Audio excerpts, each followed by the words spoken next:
Chocolate हमारी melt हो चुकी है। अब हम इस राइस पफ को हल्का सा रोस्ट कर लेंगे ताकि थोड़े से क्रिस्पी हो जाएं।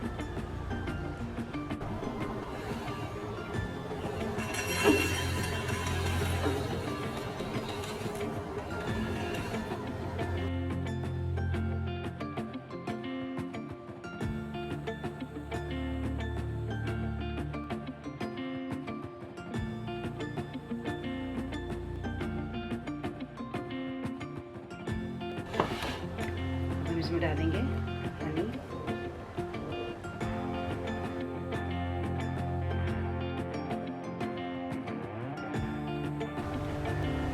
बिल्कुल ज़रा सा डालना है फ्लेवर के लिए, और इन सब चीज़ों को अच्छे से मिक्स कर देंगे एक बार फिर से।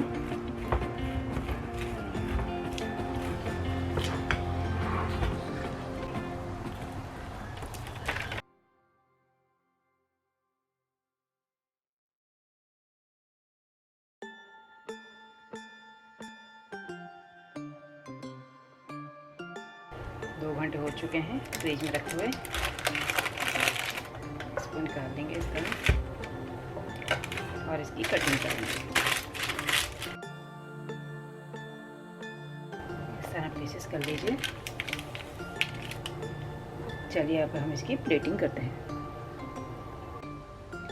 आई होप आपको रेसिपी अच्छी लगी होगी। अच्छी लगी तो लाइक का बटन दबाएं और मेरे चैनल को भी सब्सक्राइब करें। आगे जो बेल बटन है उसे दबाना नहीं भूलें, क्योंकि जब भी मैं कोई रेसिपी बनाऊंगी उसकी नोटिफिकेशन सबसे पहले आपके पास पहुंचेगी। मिलती हूँ आपसे एक नए रेसिपी के साथ। तब तक के लिए अल्लाह हाफिज़। सी यू सून।